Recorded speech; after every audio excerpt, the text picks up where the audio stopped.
भगवान तुम्हारा ज्ञान सिमर कर मन बेहद हर्षाता है। आनंद मगन आत्म पंछी, आनंद मगन आत्म पंछी अंबर में कहीं खो जाता है। भगवान तुम्हारा ज्ञान सिमर कर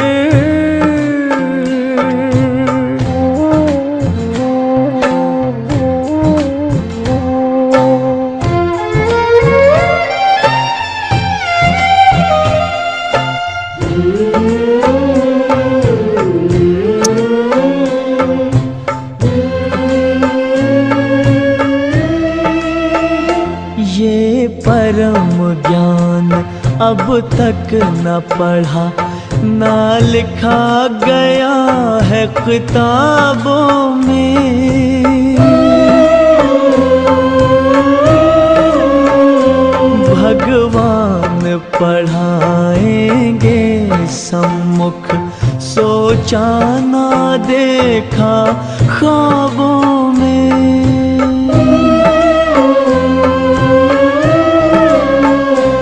प्रभु मिलन का ये प्यारा अनुभव, प्रभु मिलन का ये प्यारा अनुभव शब्दों में कहा नहीं जाता है।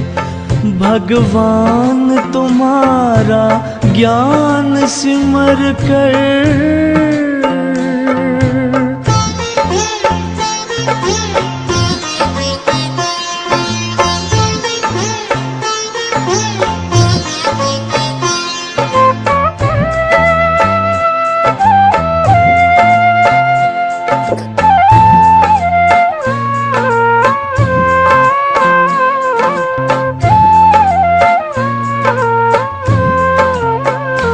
सागर की लहर लहराती है, मुरली की मीठी तानों में।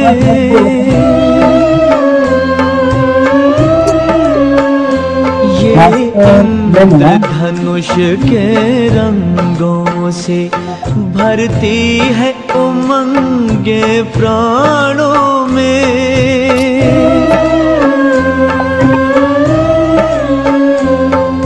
सिहर सिहर मन मचल मचल, तन सिहर सिहर मन मचल मचल, हर पल तेरे गुण गाता है।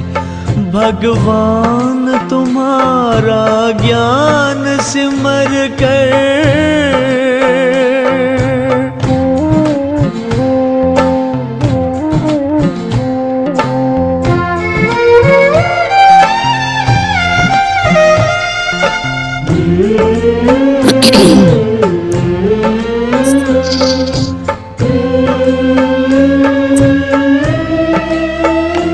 अनमोल वचन ये मधुर कथन, पावन पावन मन भावन है।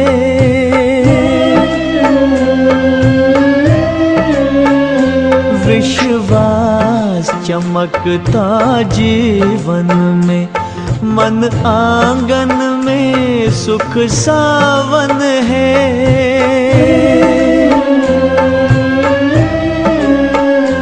आँखों में लाखों चमन खिले, आँखों में लाखों चमन खिले, खुशबू से जहां भर जाता है। भगवान तुम्हारा ज्ञान सिमर कर मन बेहद हर्षाता है। आनंद मगन आत्म पंछी, आनंद मगन आत्म पंछी अंबर में कहीं खो जाता है। भगवान तुम्हारा ज्ञान सिमर कर।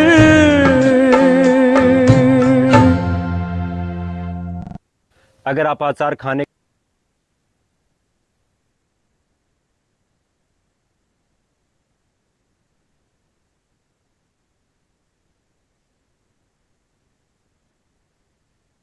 सभी अंतर्मुखी होकर स्वयं को देखेंगे, अपना दर्शन करें।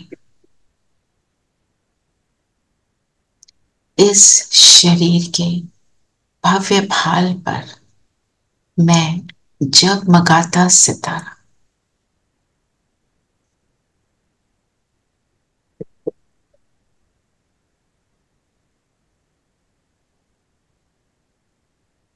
मैं संगम युगी सितारा,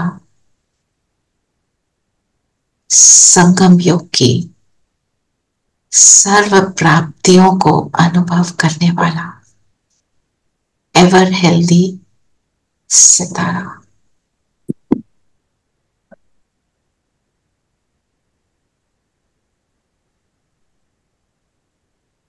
सामने बाबा को देखिए।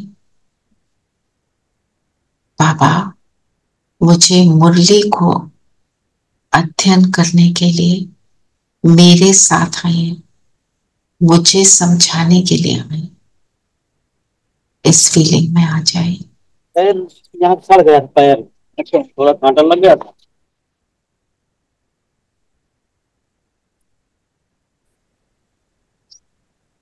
ओम शांति। ओम शांति। ओम शांति आंटी। ओम शांति प्यारे बच्चों। ओम शांति आंटी। ओम शांति ओम दीदी। शांति। शांति आंटी। सबको ओम शांति। तो आज तो बाबा हमको क्या खिला रहे हैं? फल खिला रहे हैं। कौन सा फल? प्रत्यक्ष फल।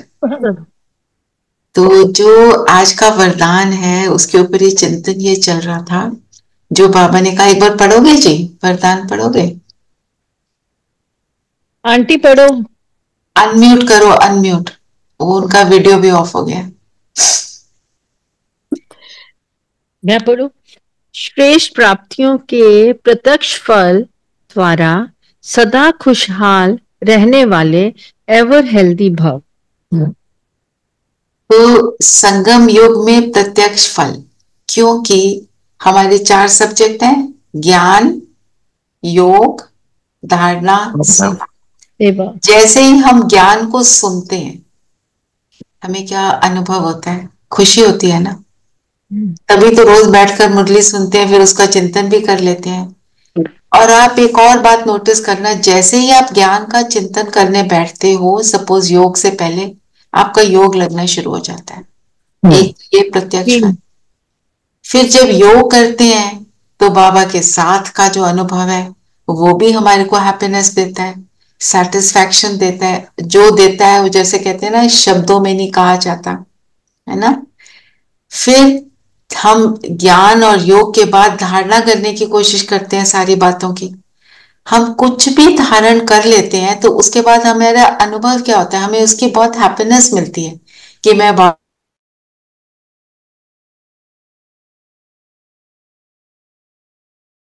कर लेते हैं तो कितनी खुशी होती है, कितना सुख मिलता है। प्रत्यक्ष फल, एक एक बात बाबा की हमारे को प्रत्यक्ष फल का सबूत देता है। फिर सेवा करते हैं। सपोज आप किसी को ज्ञान सुनाते हो या किसी को बोलते हो आप जाओ, आप ना ये ज्ञान सुनो, आपको बहुत अच्छा मिलेगा। आपको वो बताने में, वो करने में भी सुख मिलता है। तो जो बाबा के चारों सब्जेक्ट है, करते हुए करते ही उस मोमेंट में भी सुख मिलता है। अगर उसके बारे में बाद में सोचते हैं तो भी सुख मिलता है। यही तो प्रत्यक्ष फल है। फिर बाबा ने बोला ना कि आज की डेट में, आजकल के जमाने में क्या कहते हैं डॉक्टर, फल खाओ तो हेल्दी रहोगे। तो बाबा कहते हैं ये फल खाते रहोगे तो आत्मा एवर हेल्दी बन जाएगी। जो बाबा ने आज एक सेंटेंस यूज किया, जैसा फर्नीचर, जैसा क्या था वो, एक फर्नीचर का बोला था ना, जैसा सोना वैसा सेवर। जी। तो ये सोने के समान श्रेष्ठ है। तो जेवर माना शरीर, शरीर भी फिर मुझे श्रेष्ठ मिले।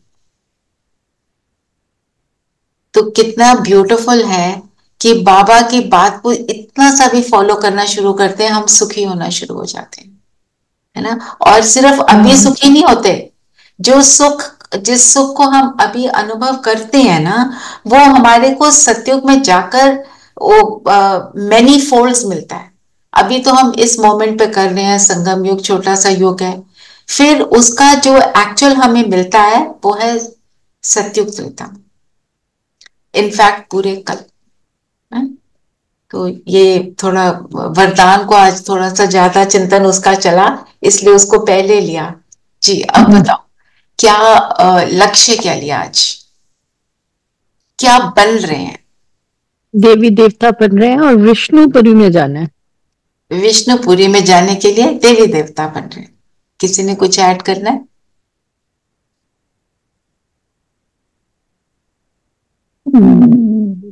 नहीं, ठीक है, देवी देवता बनने लगे हैं। देवी और देवता, सोचने की बात है। क्या होते हैं देवी देवता? देने वाले, लेने वाले नहीं, सिर्फ देने वाले ना। लेने की इच्छा जिसकी समाप्त हो जाती है। तो बताओ, अभी तक तो हम लोग बोलते हुए भी थोड़े रुक जाते थे, देवी देवता समान, we would add something to it. I don't know if it has become a habit or acceptance.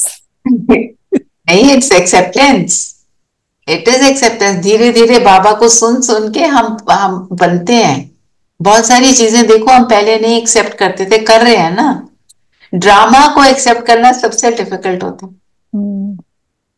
मुझे एक सिस्टर मिले यहाँ पे मैग्नोलिया में, वो कहते हैं जब मैंने ज्ञान सुना तो सबसे पहले मुझे ड्रामा का ही पॉइंट समझ आया। तो सारी दीदियों ने बोला इसको समझने के लिए तो लोग साल साल लगा देते हैं, आपने सबसे पहले ये समझ लिया, आप तो तर गए। क्योंकि ड्रामा को ही हम एक्सेप्ट नहीं कर पाते कि ऐसे कैसे, आओ ये तो होना नहीं चाहिए, ऐसे वाला ना। जी चलिए अब बताओ हम कैसे देवी देवता बनने के लिए, आज बाबा ने क्या क्या युक्तियां बताई? बाबा ने कहा कि सभी को पहले पहले अल्फ का पाठ पक्का कराओ। आत्मा भाई भाई है। आत्मा भाई भाई क्यों है? बहन बहन क्यों नहीं है? कि आत्मा का कोई जेंडर ही नहीं है। पर हम भाई क्यों बोलते हैं? क्योंकि भाई को वर्षा मिलता है। क्योंकि भाई को वर्षा मिलता है। और आज की डेट में तो बेटियों को भी ले रही हैं। पहले तो बिल्कुल भी नहीं था ना, विमेन का स्टेटस भी कम था, ऐसे वो सब था। इसलिए बाबा कहते हैं अल्फ को, अल्फ को मतलब मैं आत्मा, राइट। तो अभी हम सब चेक करें, हमने किया शुरू में पर फिर भी चेक करें, मैं आत्मा, परम आत्मा के महावाक्यों का चिंतन कर रही हूं। 1 मिनट इस स्थिति में बैठ।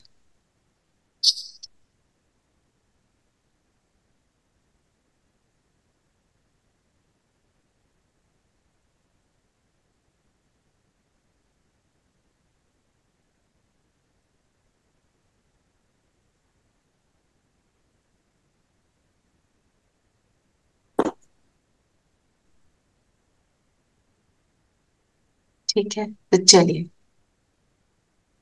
कौन सी श्रीमत मनुष्य मत, क्या बताया बाबा ने? श्रीमत क्या कहती है और मनुष्य मत क्या कहती है? श्रीमत कहती है कि ड्रामा जो है वो अनादि अविनाशी है, और जो मनुष्य की मत है वो कहती है कि नहीं, हम शायद मोक्ष में चले जाएंगे हमेशा के लिए, हम आएंगे ही नहीं सृष्टि के चक्र में। मोक्ष किसको कहते हैं? मोक्ष किसको कहते हैं? कि सतयुग में नहीं जाना, बस टोटल समाप्ति, समाप्ति है ना। और मुक्ति किसको कहते हैं? मुक्ति है इस कल्प के बाद जब हम ऊपर चले जाते हैं, हम उसको मुक्त हो जाते हैं परम धाम में साइकिल जाना से, है। परम धाम में, परम धाम में फॉर सम टाइम, उसको हम मुक्ति कह देते हैं, मुक्त फ्रॉम पुरानी दुनिया से मुक्त। और जीवन मुक्ति किसको कहते हैं? सतयुग को।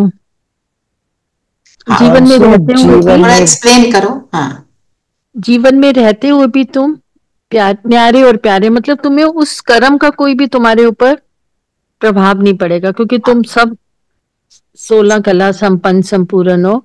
तो कोई वो नहीं है कि तुमने ये अच्छा कर्म किया या बुरा कर्म किया, तुम्हारे कर्म ऑटोमेटिकली बेस्ट। जीवन मुक्ति, हाँ ठीक बात बोल रहे हो। थोड़ा और इसको वाइंड अप कर देते हैं कि जीवन में रहते हुए जीवन की हर बात से न्यारे, इफेक्टलेस, तो हम जीवन मुक्त है ना। जीवन में सारी चीजें होंगी, अच्छी बुरी हो रही है, जो भी कुछ हो रहा है, फिर उसके लिए मेरे अंदर कोई हलचल वाले इमोशंस नहीं क्रिएट, तो मैं जीवन मुक्त स्टेट में हूं, जिसको प्राप्त हम संगम पर करते हैं एफर्ट कर करके, फिर उसको हम अच्छे से एंजॉय करते हैं सतयुग में।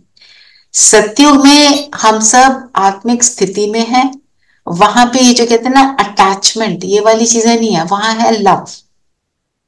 अटैचमेंट और लव में क्या डिफरेंस है? लव इज प्योर, अटैचमेंट में सेल्फिशनेस होती है, तो एक्सपेक्टेशन है। एग्जैक्टली। अटैचमेंट इज मोह, हम मोह को प्रेम से कनेक्ट करते हैं, पर उसमें क्या होता है?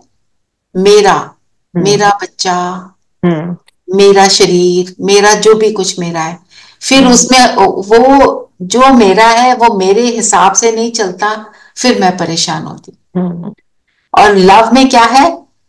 Total acceptance of anything and everything, it's okay.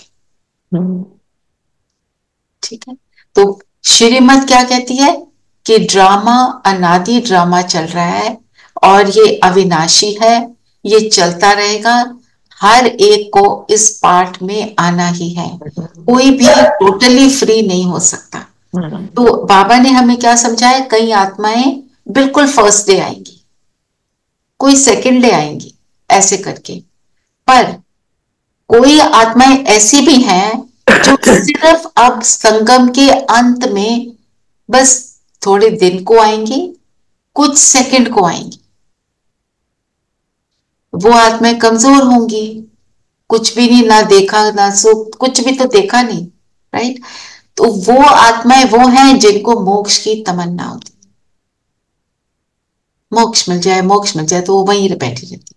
क्योंकि भक्ति में अक्सर यही कहते थे ना, मोक्ष मिल जाए। मोक्ष को बहुत बड़ी चीज मानते हैं, बहुत बड़ी, है ना, कि अगर हम बहुत अच्छे बन जाएंगे तो हमें वो मोक्ष प्राप्त होगा ना।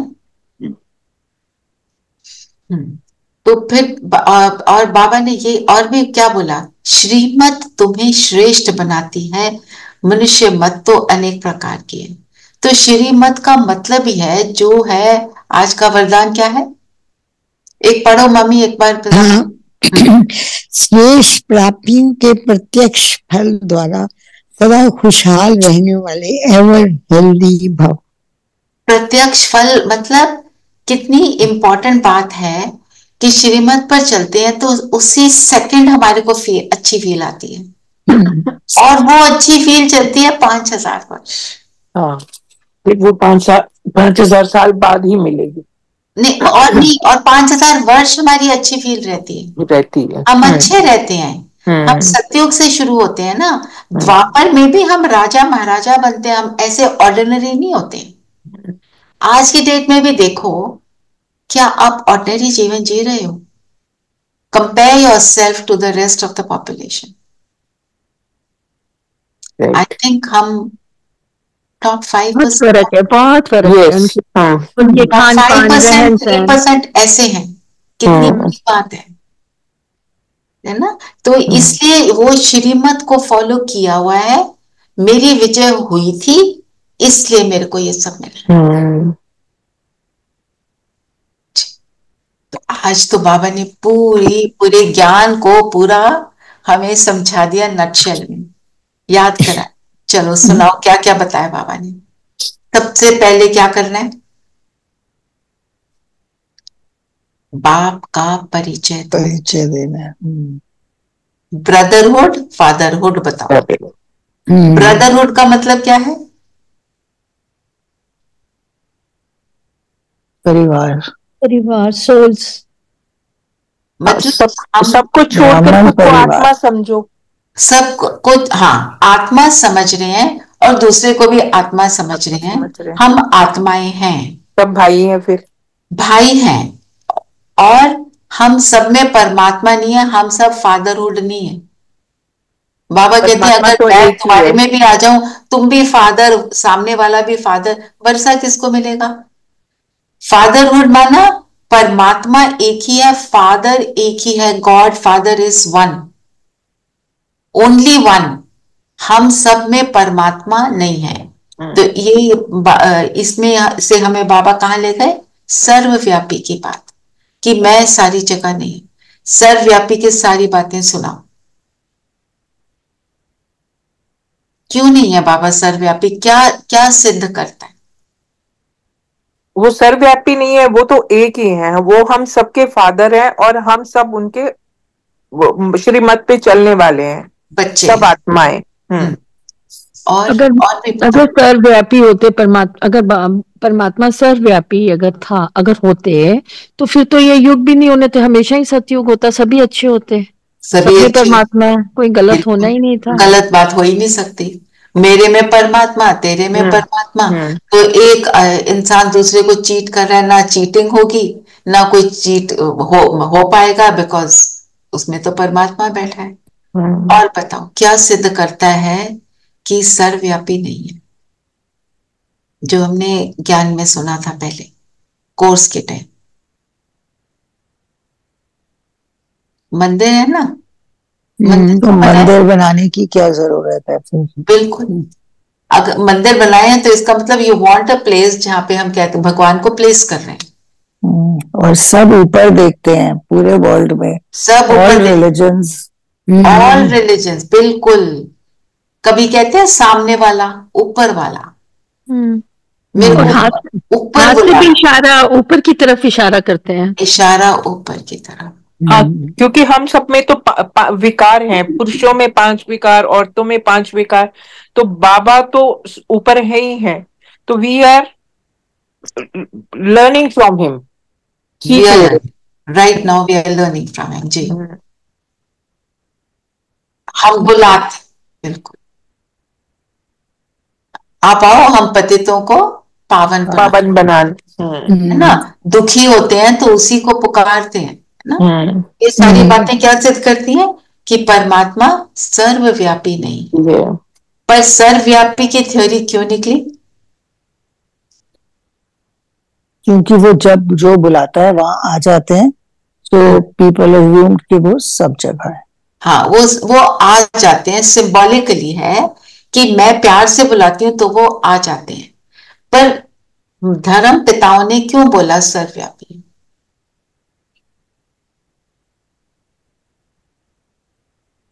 क्योंकि जब द्वापर से गलत कर्म होने शुरू हुए, पाप कर्म हुए, धर्म पिताओं ने देखा ये तो सुनते नहीं है, कुछ कुछ करे जा रहे हैं, तो उन्होंने क्या बोला? सारी जगह भगवान है, तुझे देख रहा है।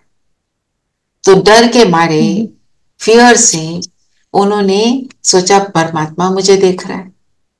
द्वापर तो निकल गया, कलयुग में क्या बोला? है तो मुझे रोक। एग्जाम्पल किसका देते हैं बाबा? एक छोटे बच्चे को डराते हैं, क्या बोलते हैं? चौकीदार आ जाएगा, पुलिस वाला आ जाएगा, तू सो जा, सो जा, नहीं तो, ऐसे बोलते हैं, है ना। तो बड़ा होके वो क्या बोलता है? अगर बड़े बच्चे को बोलो तू सो जा, चौकीदार आ जाएगा, वो क्या बोलेगा? तो कहने का अर्थ क्या है कि उन्होंने एक्चुअली धरती को थमाने के लिए बात बोली, और उन्होंने फिर क्या किया? धीरे धीरे कलयुग में आकर बाबा कहते हैं ठिक्कर भितर गंध बंद में मुझे आपने ठोक दिया, और ये सबसे बड़ी भूल की। उससे तुम कंफ्यूज हुए। कंफ्यूजन क्या हुआ? सारी जगह परमात्मा है, फिर हम कह रहे हैं भगवान एक है, फिर हम कह रहे हैं मुझ में तुझ में है, फिर हम कहते हैं हम उसमें जाके समा जाते हैं। तो क्या सच है? मंदिर में जाते हैं, सारी मूर्तियों के सामने हाथ जोड़ देते हैं, परिक्रमा भी कर लेते हैं, प्रसाद भी खा लेते हैं सारी जगह जाकर, पता नहीं कौन है।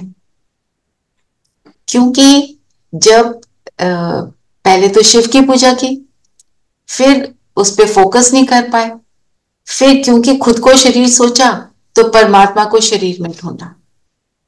इसलिए देवता जो अच्छे थे, श्रेष्ठ आत्माएं थी, उनकी पूजा करने लगे। That is the entire story. बाबा ने जो बाबा ने बोला ब्रदरहुड, फादरहुड, सर्वव्यापी, हम सब आत्माएं हैं, परमात्मा नहीं। हम यहां तक आ गए ना। फिर बाबा ने क्या बोला और ज्ञान की कौन सी बातें क्लियर करी आज? कि हम लोग सब एक मिनट के लिए, कि उनको चैतन्य शरीर इसीलिए चाहिए कल युग में, क्योंकि ये वो है, उसको अदरवाइज अगर शरीर नहीं मिलेगा तो समझाना मुश्किल है। समझा। तो फिर शरीर धारण करते हैं, वो शरीर धारण करके हमें ज्ञान सुनाते हैं। इसलिए एक रथ को लेते हैं, इस शरीर को रथ बोला। जिस रथ को लेते हैं उसको क्या नाम देते हैं? भाग्यशाली रथ। भाग्यशाली रथ है ना। ब्रह्मा के रथ को भाग्यशाली रथ बोला, है ना। और हम आत्माएं भी शरीर का आधार लेकर ही पाठ, इसी के साथ ये पॉइंट लगता है ना। शरीर का आधार लेंगे तो पाठ बजाएंगे, नहीं तो क्या पाठ बजाएंगे? अगर हम किसी प्ले में, किसी मूवी में एक्टिंग करते हैं तो उसमें एक स्टेज होता है, उस स्टेज पे, सेट में जाना पड़ता है ना। उस स्टेज पे ही नहीं जाएंगे तो कैसे हम वहां पे जाके एक्टिंग करेंगे? और उस स्टेज पे जाते हैं तो क्या होता है? एक ड्रेस पहनते हैं, ड्रेस पहनकर ही उस एक्ट को करते हैं। तो ड्रेस पहननी पड़ती है। मैं आत्मा परम धाम से आती हूँ और फिर मैं ये वाली शरीर रूपी ड्रेस को पहनकर अपने रोल को प्ले करती हूँ। और बाबा नहीं आते, लेकिन हम सभी आत्माएं अपना जन्म लेती हैं। नाम रूप देश काल सभी बदल जाता है। पहले बच्चा छोटा होता है, फिर बड़ा होता है, फिर एक शरीर छोड़ता है, फिर दूसरा शरीर लेता है। तो बना बनाया खेल है, बना बनाया खेल। और बाबा शरीर का आधार सिर्फ संगम पर लेते हैं। क्यों लेते हैं? हमारा बाप टीचर सतगुरु बनकर आते हैं। ठीक है जी। फिर पूरे सृष्टि चक्र का ज्ञान दिया जी। क्या बताया सृष्टि चक्र में? सारी बातें एक बार क्लियर कर लें। सृष्टि चक्र में 4 भाग बताए, है ना। जिसको किस चीज से दिखाते हैं भक्ति में? क्या बनाते हैं? पहला सतयुग है, पुरानी दुनिया।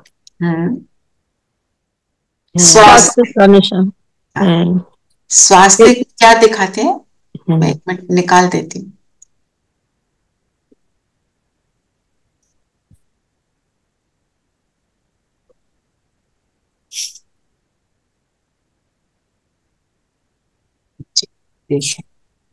ये स्वास्तिक है। कुछ भी ऑस्पिशियस होता है तो स्वास्तिक बनाते, है ना। पहले है सतयुग। हाँ जी, रामन जी आप बता रहे थे। हाँ जी, पहले सतयुग है, फिर वही त्रेता और द्वापर, और फिर कलयुग है ना। और ये जो चक्र है, इसको स्वास्तिक को हम क्या ऑस्पिशियस बोलते हैं? क्यों? क्योंकि इसमें जो कुछ भी होता है वो कल्याणकारी है ना, इसलिए इसको बोला। और हर युग क्या है? इक्वल पार्ट्स में है।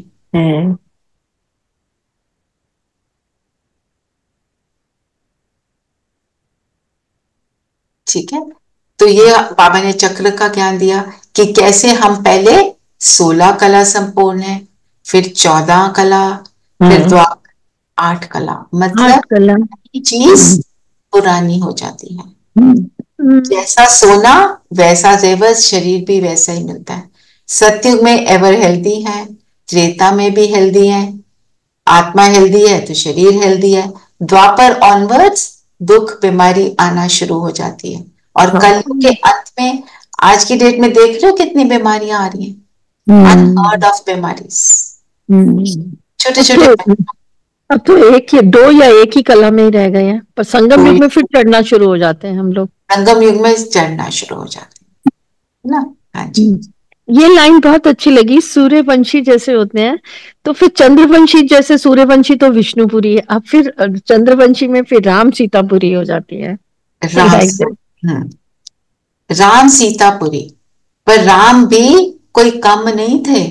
राम की पूजा सारी जगह होती है ना।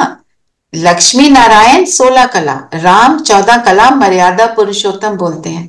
कहाँ कहाँ राम की पूजा होती है, रामायण को कैसे संभाल कर रखते हैं, है ना। चाहे उसमें स्टोरीज आदि सच आदि झूठ हो। ओम शांति दीदी। दीदी 16 कला मतलब कौन सी हुई? जैसे हम 7 गुण और 8 शक्ति बोलते हैं, तो 15 हुई? ऐसे नहीं। कला का मतलब होता है जो, जब हम गुणों को यूज करके कर्म करते हैं। मैंने शांति के गुण को यूज करके, कल जो था हमारा वरदान, क्रोध के ऊपर विजय प्राप्त की, सामने वाले क्रोधी को भी मैंने शांति का दान दे दिया। तो ये जो मैंने एक्ट किया, ये कला है। मतलब मेरा एक एक कर्म जब मैं गुणों में स्थित होकर कर्म करती हूँ, वो कला है, जिसको हम कैरेक्टर बोलते हैं। तो कोई ऐसे नाम नहीं है कलाओं के। ब्रह्मा बाबा का हर कर्म कला थी। उनका देखना, बैठना, चलना, बोलना, खाना खाना, बात करना, हर चीज उनकी कला थी, क्योंकि हर चीज उन्होंने गुणों में स्थित होकर करी। और जो एंड का उनका जो लास्ट वाला जो टाइम था, जब उन्होंने अच्छा, उनकी मैं एक और बहुत सुंदर बातें उनकी हैं जो बताती हूँ। तो गुलजार दादी जी संदेशी थी। वो कहती है, मैं सूक्ष्म वतन में गई और मैंने तो बाबा आपके जैसा बाबा देखा। तो कहते हैं तो बाबा ने, ब्रह्मा बाबा ने बोला, जाओ अब बाबा से पूछ कर आओ, ये कौन है ये बाबा। तो पूछ कर आई तो बोला कि ये बाबा, शिव बाबा बोल रहे हैं, ये आपका संपूर्ण स्वरूप। तो बाबा ने बोला, उसमें और मुझ में अंतर क्या है, कौन सा बाबा बेटर है। कहते वो वाला बाबा बेटर है। बोला बच्चा, वो छोटे से थे ना गुलजार दादी जी, तो कहते वो बाबा आपसे बहुत बेटर है। अच्छा ठीक है। फिर बाबा ने अपने ऊपर इतना काम किया, जिद पकड़ ली कि मैंने वैसा संपूर्ण बनना है, स्वरूप तो मेरा ही है।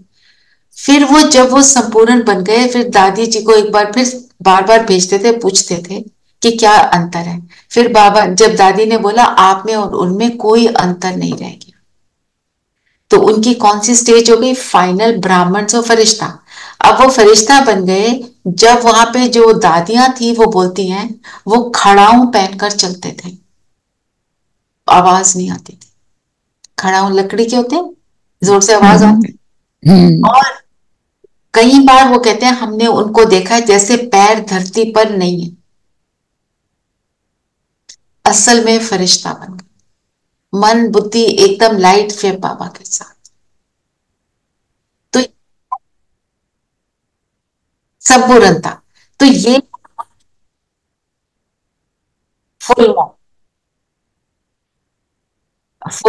और उसकी कला ना, जो राइट आपने एग्जाम्पल दिया। तो जब हम कहते हैं 16 कला, मतलब पूरी तरह हर गुण शक्ति को यूज करने वाली जब मैं बन जाती हूँ, उसको मैं 16 कला बोलती हूँ। कोई नाम नहीं दिए हुए हैं, लोगों ने कलाओं के नाम दे दिए हैं, पर बाबा कोई कला का नाम हमारे को नहीं बता। हमें वो देखना जो बाबा ने कहा। ठीक है जी जी जी, ठीक है बच्चों बहन, जैसे उनकी कलाएं बताई मैंने, वो एक्शन में जब आते हैं तभी वो कला बनती है। वो कला बनती है। जैसे हम कोई हीरो एक्टर्स हैं जो दुनिया के सेलिब्रिटीज, हम कहते हैं ना, ये कैसे खड़ा होता है, ये कैसे देखता है, ये कैसे बोलता है। तो ब्रह्मा बाबा का क्या था, वो कैसे बैठते थे, कैसे देखते थे, हर एक को सिर्फ गुण स्वरूप देखते थे। शिव बाबा की तरह उनकी नजर एक एक पर पड़ती थी, है ना जी। तो दीदी संगम युग में इसका मतलब जो ब्राह्मण आत्माएं, दादियां हैं, दीदियां हैं और हम सभी जो कर रहे हैं, तो वो भी हम जो कलयुग में 1 से 2 में आ गए थे, अब फिर अब बढ़ना शुरू हो गए ना, हमारे में भी अपलिफ्ट कर रहे हैं हम लोग भी हर चीज में, अपने कर्म में, बिल्कुल। एक्शन में। 2 3 4 जितने में भी आ गए वो तो सबका पर्सनल होता है। और कई नंबर बार, बार हाँ, कई बार पार्शियली एक को कर लिया, दूसरे गुण को यूज किया, तो वो ऐसे करते करते हम बन जाते हैं, है ना। बन जाए। सबकी फाइनल स्टेज अलग अलग होती है, नंबर वार बाबा कहते हैं, हर आत्मा यूनिक। जी, और बताओ, और क्या बाबा ने बोला? अब बनेगा कि एक बेहद के बाप को हम जानते नहीं है और आपस में लड़ते रहते हैं और ऑर्फन बन गए हैं, और हद, जब हम हद के बनते हैं ऑर्फन, तो ये तो बेहद का बाप है, इसको हम कैसे भूल जाते हैं। ऑर्फन का मतलब होता है जिसके माँ बाप नहीं जिसके माँ बाप उसके साथ नहीं है। वो तो हो सकता है एग्जिस्ट करते हो,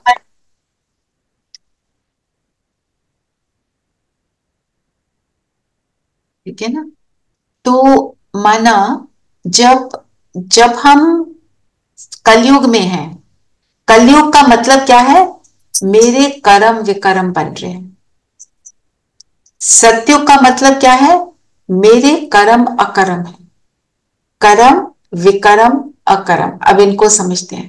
कर्म किसको कहते हैं?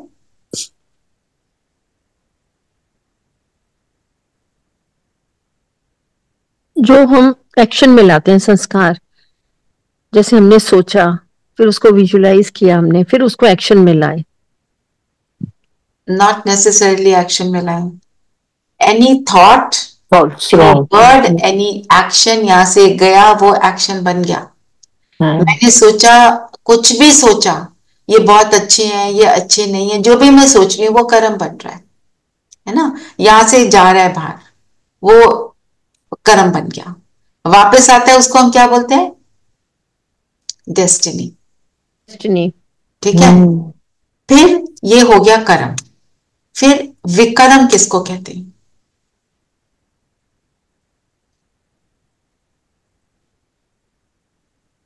पांचों अवगुण, उनके सारे भाई बहन, कजन्स को ले लो। काम, क्रोध, लोभ, मोह, अहंकार, उसके बहुत से भाई बहन हैं। इरिटेशन, ईर्ष्या, द्वेष, ये सब जो चीजें हैं, इनको जब हम यूज करते हैं तो वो भी कर्म बन कर्म जाता करते, वो विकर्म होता है। है। ठीक है। अब अकर्म क्या होता है?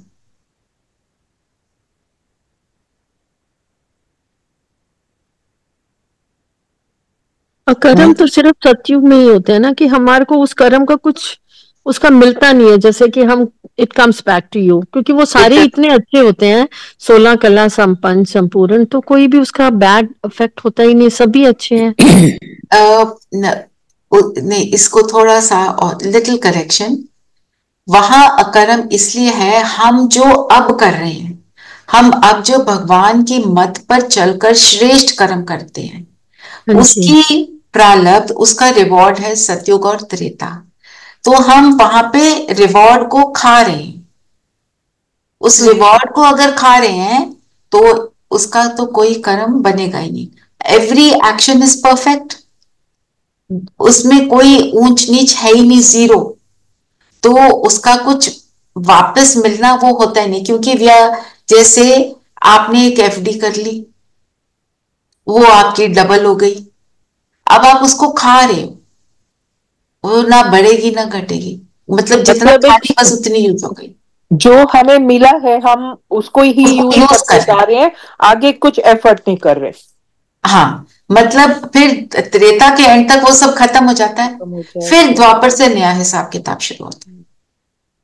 दीदी, जैसे आपने कहा कि जो कर्म करते हैं सतयुग वाला, उसमें कोई डेस्टिनी नहीं होती, वो तो we are enjoying what we have already collected. वो कमाई है जिसको हमने, we have saved it up for Satyug, तो वहां हम उसको एंजॉय कर रहे हैं, और त्रेता के एंड तक सब कंप्लीट हो जाता है। फिर द्वापर से हम नया कर्म शुरू करते हैं, वहां पे फिर कर्म बनने शुरू होते हैं, अच्छे बुरे। तो वहां पे तो हम 8 कला में हैं, तो इतने बुरे कर्म नहीं करते, वहां पे भी वी आर एंजॉयिंग आवरसेल्व्स। तो जो कर्म पुरुषार्थ कर रहे हैं हम लोग अभी संगम युग में, जो हम मेहनत कर रहे हैं, तो उसी का प्रारब्ध हमें सत्य और में जो मिलता हम है। अब कर्म करते हैं, संगम युग के कर्म को क्या बोलते हैं? श्रेष्ठ कर्म, सुकर्म।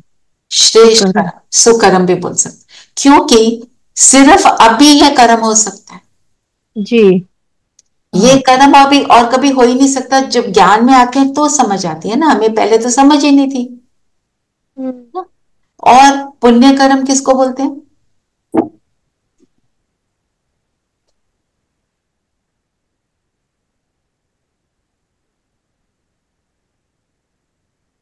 जब हम किसी की मदद करते हैं, किसी के मददगार बनते हैं।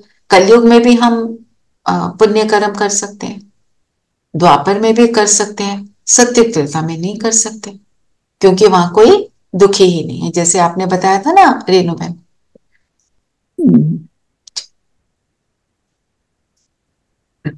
फिर बाबा ने जो बोला ना, ऑर्फन बन पड़े, जो अभी रेणु बहन बोल रहे थे, जो ऑर्फन होता है उसको क्या फील होता है?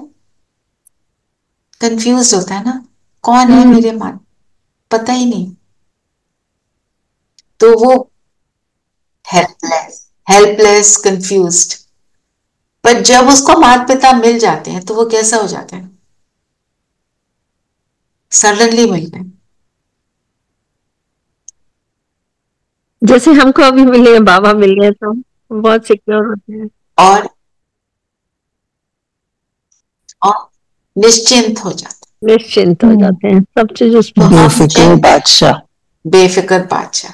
हम ये चेक करें, हम ऑर्फन से बाबा के बने, ऑर्फन ही थे ना, बाबा को नहीं जानते थे, तो हमें क्या ये सब फील होता है कि हम निश्चिंत हैं? कि चिंता ज्ञान में आके पता चलता है कि खुशी क्या है, किसको खुशी कहना चाहिए। राइट। फरिश्ता और खुशहाल होते हैं। रिश्ता और खुशहाल हो जाते हैं जब हम याद रखते हैं कि बाबा मेरे साथ है, तब वो बेफिक्री, तब वो सिक्योरिटी। नहीं तो अगर हम अपने ऊपर लेते हैं तब हम चिंता भी करते हैं, सारी वो चीजें हमारे अंदर आ जाती हैं। फिर बाबा ने बोला अभी हम टेम्पररी संगम युग पर खड़े, मतलब ये बहुत शॉर्ट लिव्ड है। यू नो आइडिया कब ये एकदम this time will slip by. तो इसलिए इसका बाबा ये बार बार बोल रहे हैं, इसका सबसे ज्यादा हमारे को फायदा उठा। दीदी ये टाइम स्लिप से ज्यादा हमको हमें अपनी लाइफ मालूम कि कब खत्म हो जाए। बिल्कुल, ये लाइफ खत्म हो जाए, हम दूसरा बच्चा बन के आएंगे, हम क्या ज्ञान सुनेंगे, क्या योग करेंगे? बड़े और होंगे अगर तो आखिरी जन्म है तो वो भी चांस गया। आखिरी जब तक कलयुग है ना तब तक हम जन्म ले लेंगे। वैसे हम ये कहते हैं कि ये हमारा आखिरी जन्म है, इसमें हमारे को जितना करना है एफर्ट हम वो कर सकते हैं। जी। और क्या बोला बाबा ने?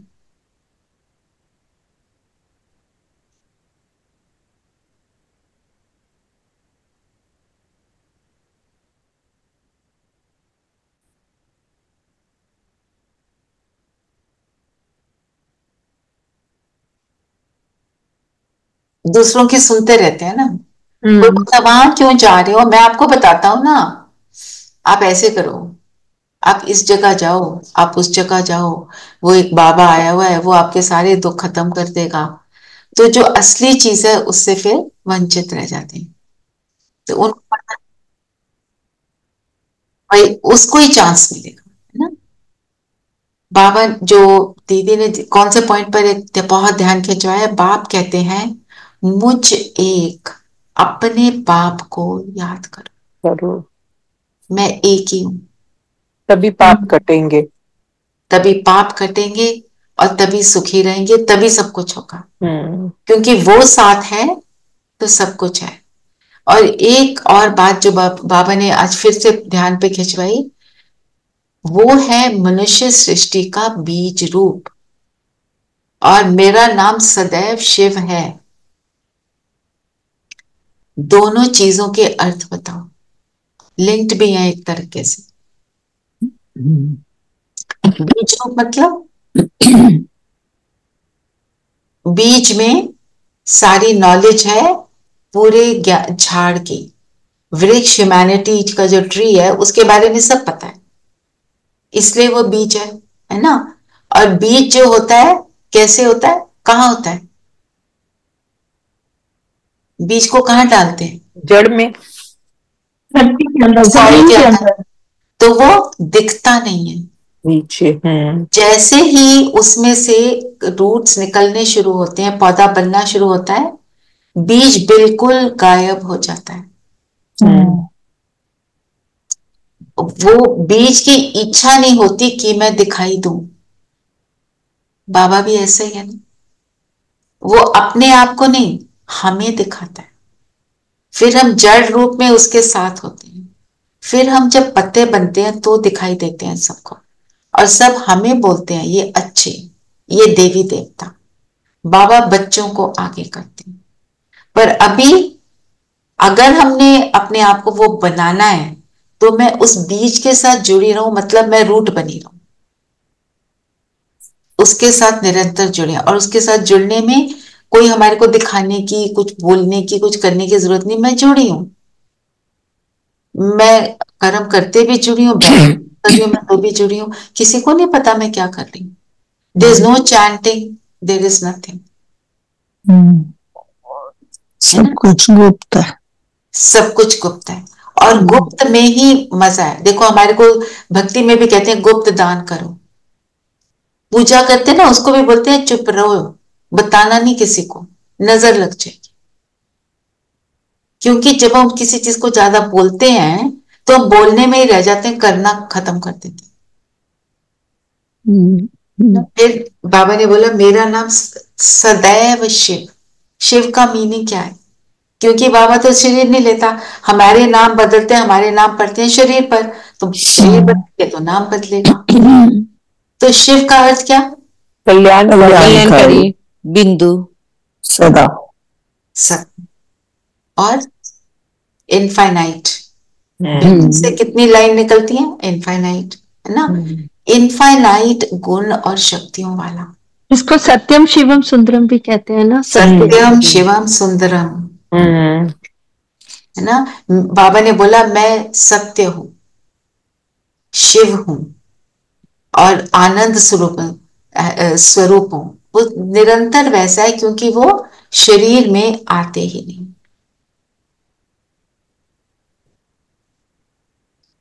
और ज्ञान का मतलब क्या होता है? बाबा बोलते हैं ज्ञान का मतलब है समझ।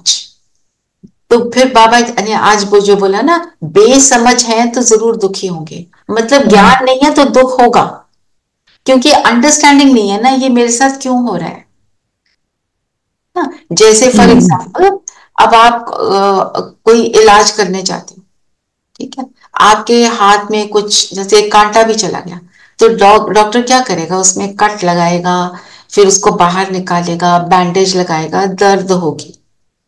पर फिर डॉक्टर आपको समझा देता है कि देखो मैं ऐसे ऐसे करूंगा, इसमें इतनी दर्द होगी, पर उससे आपकी हीलिंग शुरू हो जाएगी।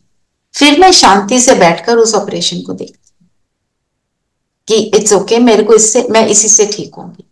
ऐसे ही ज्ञान में बाबा हमें समझाते हैं, देखो दर्द का समय है, तुम्हारे कर्म उल्टे सीधे हो गए हैं, अब उन कर्म को तो भुगतना है। मैं तुम्हें तरीका बताता हूं कैसे भुगतना है, कैसे उनको बिल्कुल लेवल आउट करना है कि पुराने कर्म तुम्हारे को अटैक ही ना करें।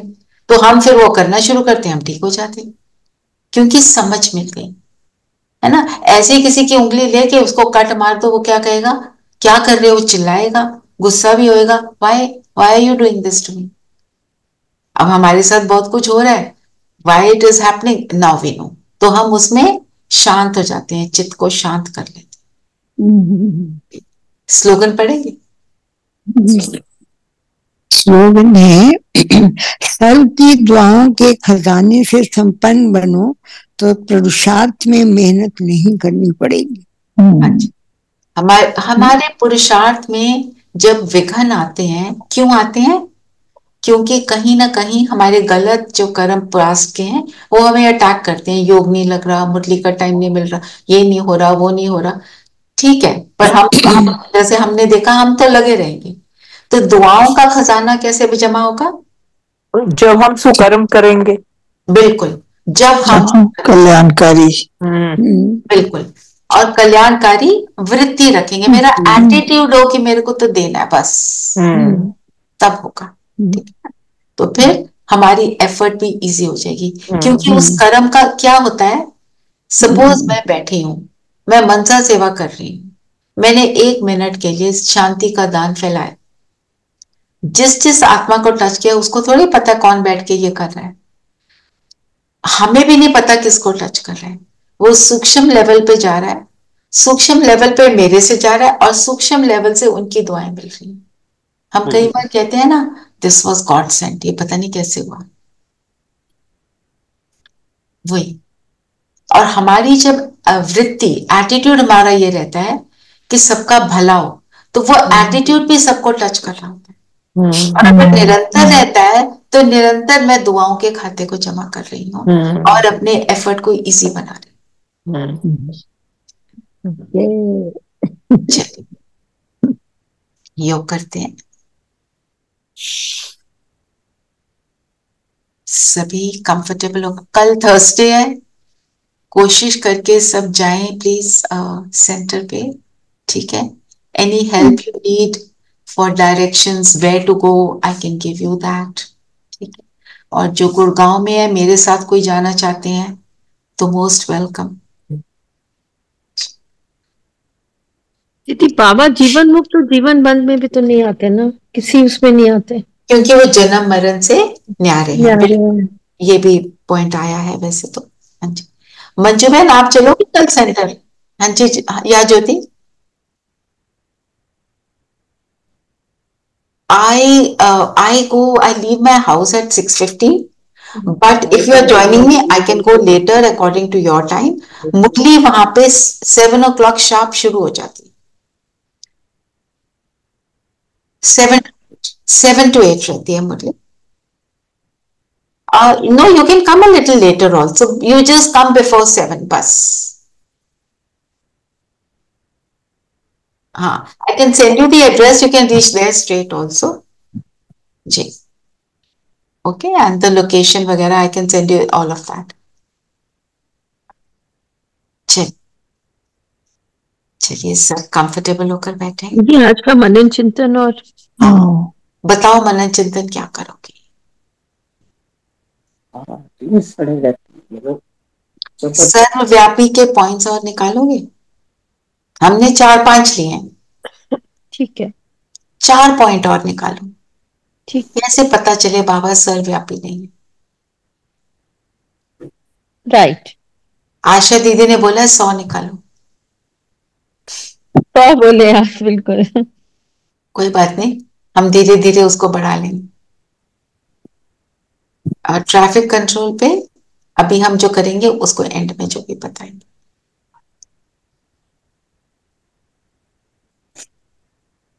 अच्छा, कल शाम को यहाँ ही से अरालिया से 2 सिस्टर्स हैं, 2-3 सिस्टर्स हैं जो आएंगे योग के लिए। कोई इंटरेस्टेड है तो मैं जूम चला दूंगी। ठीक है, जो यहाँ गुड़गांव वाले हैं वो घर आ सकते हैं। मंजू बहन कल आ सकते हो घर? जी दीदी। 6 to 7 in the evening. I don't know आप कितने बजे घर पहुंचते हैं, आपका क्या रूटीन है? क्योंकि मैं थर्सडे को शाम को नहीं जाती हूँ सेंटर, तो इसलिए मैंने उनको बोला आप इस दिन आ सकते हो, क्योंकि योग में ही सबको थोड़ी थोड़ी प्रॉब्लम आती है ना, तो मैंने सोचा योग के सेशन रखेंगे। आप सब अगर बोलोगे तो मैं योग का जो है जो भी करेंगे मैं जूम ऑन कर दूंगी, तो आप भी कर सकते हैं 6 to 7 in the evening। जी आप कर देना, फिर हम सब 6 to 7 आ जाएंगे। ठीक है, ओके। अल्फ का मतलब दीदी आत्मा हुआ ना? अल्फ मीन्स आत्मा। यस, ठीक। सारी बातों से फ्री होकर अपने आप को ज्योति बिंदु देखेंगे।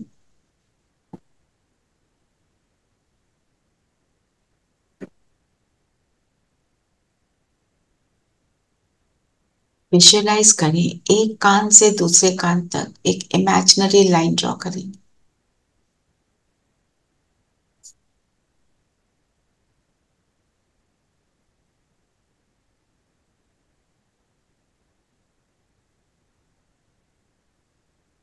अब ब्रेन के सेंटर से, सिर के सेंटर से भी एक लाइन खींचें, वर्टिकल लाइन, जो इस हॉरिजॉन्टल लाइन को क्रॉस करेगी।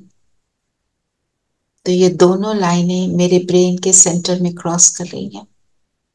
यहाँ पर हाइपोथैलेमस और पिट्यूटरी ग्लैंड्स के बीच में मैं बिंदु सितारा,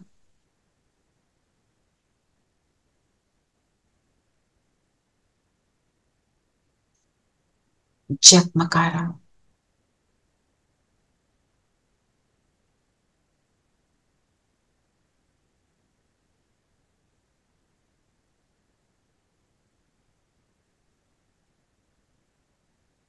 इस शरीर का मालिक हूं। इस शरीर की कर्मेंद्रियों को यूज करती हूं।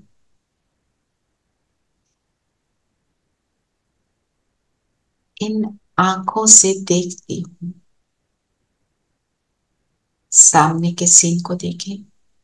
मैं इन आंखों को यूज करती हूं।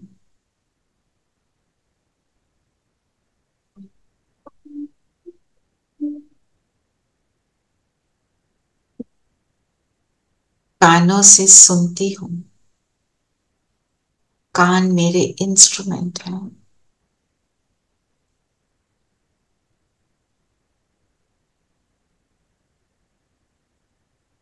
मुख से बोलती हूं।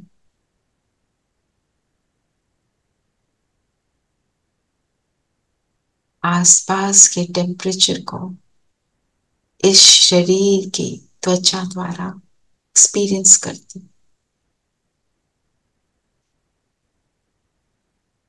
इन सब कर्म इंद्रियों की मैं मालिक। क्या देखना है, क्या सुनना है, क्या बोलना है, मालिक हूं।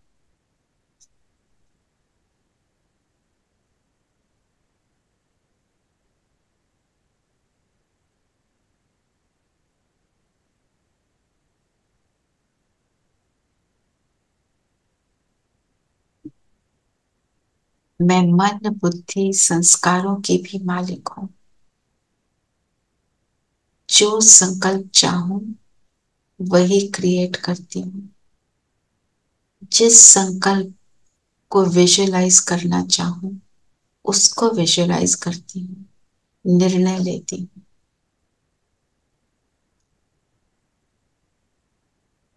और जो संस्कार यूज करना चाहूं उसी को करती हूं। स्व पर राज करने वाली मैं स्वराज अधिकारी आत्मा।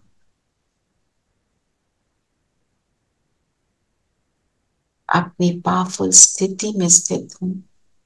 सर्व गुणों से फुल।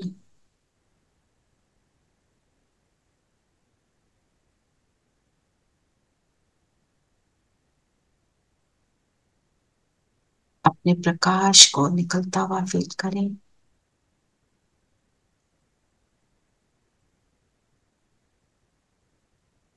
परम धाम से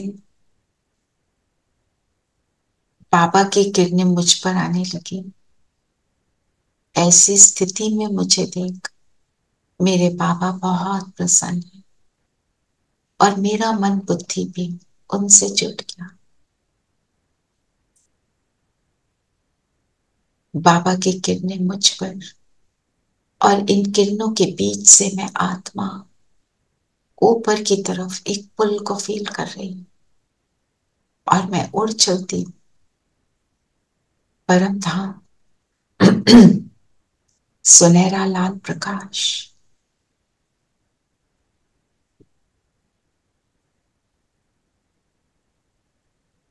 अनेक आत्माएं यहाँ। मेरा घर। यहाँ की डीप साइलेंस को फील कर।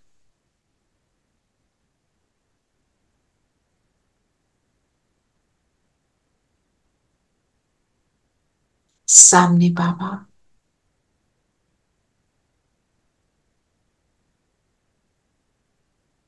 बाबा के बिल्कुल करीब,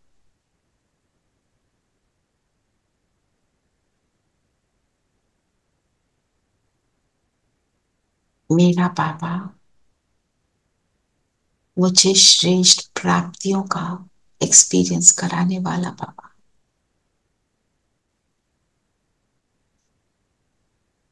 एक एक ज्ञान रतन से सजाने वाला,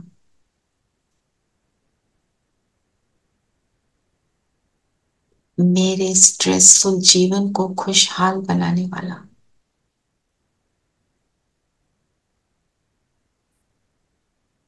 मेरा प्यारा बाबा, बाबा की किरणों में समाते हुए अपने को सेफ प्रोटेक्टेड अनुभव करें।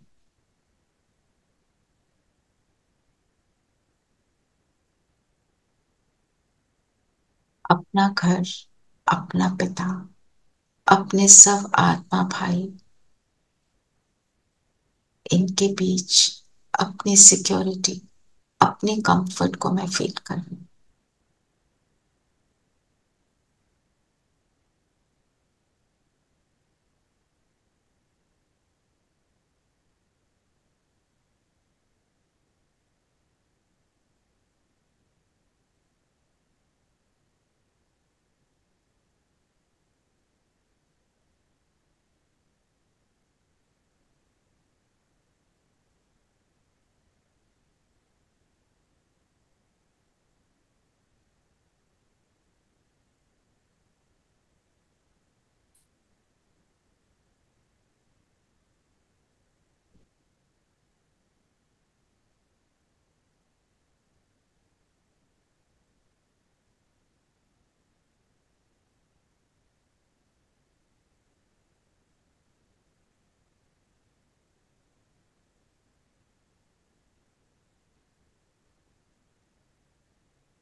यहां से आ जाएं। सतयुग में अपने आप को देखें, सुंदर महल, राजगद्दी, अपने आप को वहां पाएं, बाबा का बनकर। ये मेरी प्रारब्ध है, इस प्रारब्ध में मेरे क्या संस्कार हैं उनको फील करें। मैं कैसे संस्कारों वाली आत्मा हूं यहाँ, सुखी हूं, सुख देने वाली, प्रेम स्वरूप हूं, प्रेम देने वाली, प्रेम लेने वाली।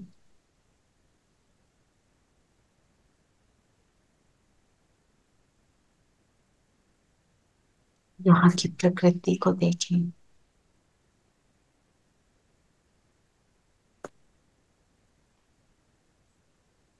जैसी मेरे अंदर की स्थिति वैसी ही बाहर की दुनिया फील करें।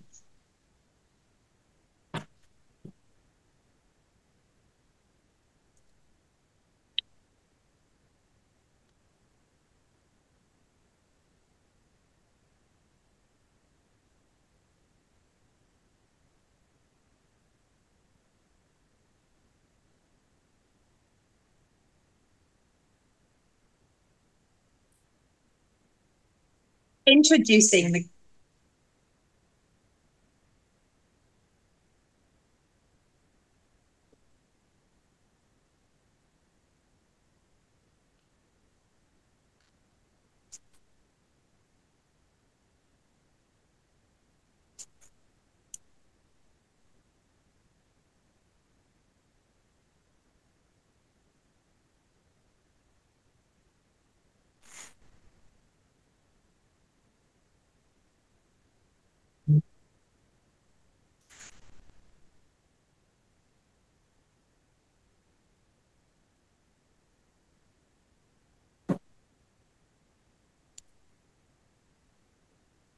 इस सुंदर दुनिया की मालिक बनने वाली मैं आत्मा।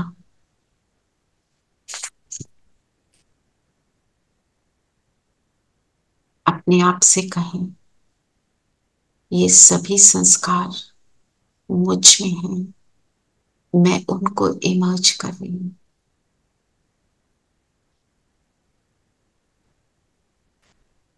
वापस अपने स्थान पर त्रिकुटी के बीच बैठेंगे और एक पावरफुल संकल्प करें, मैं ऑर्फन से बाबा के साथ को अनुभव करने वाली आत्मा। मुझे मेरा पिता मिला, मेरा बाबा मिला, उससे ऐसी लगन लगी कि उसके समान बनने लगी। बस आज सारा दिन अपनी लगन की ही चेकिंग करेंगे, कितनी मेरी लगन उससे लगी रहती है। 1 मिनट फील करें।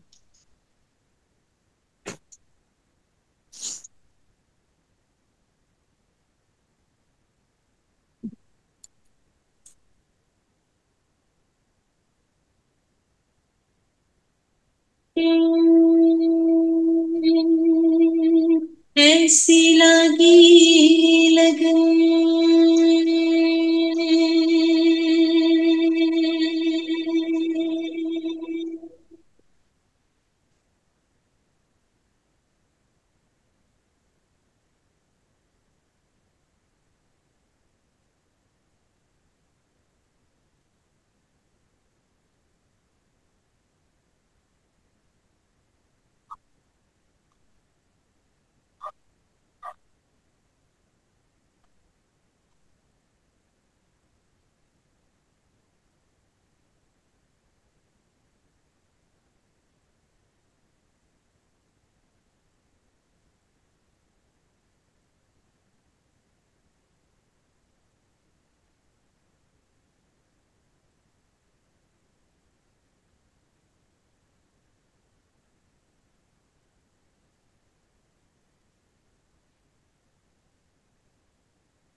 ऐसी लगी लगन।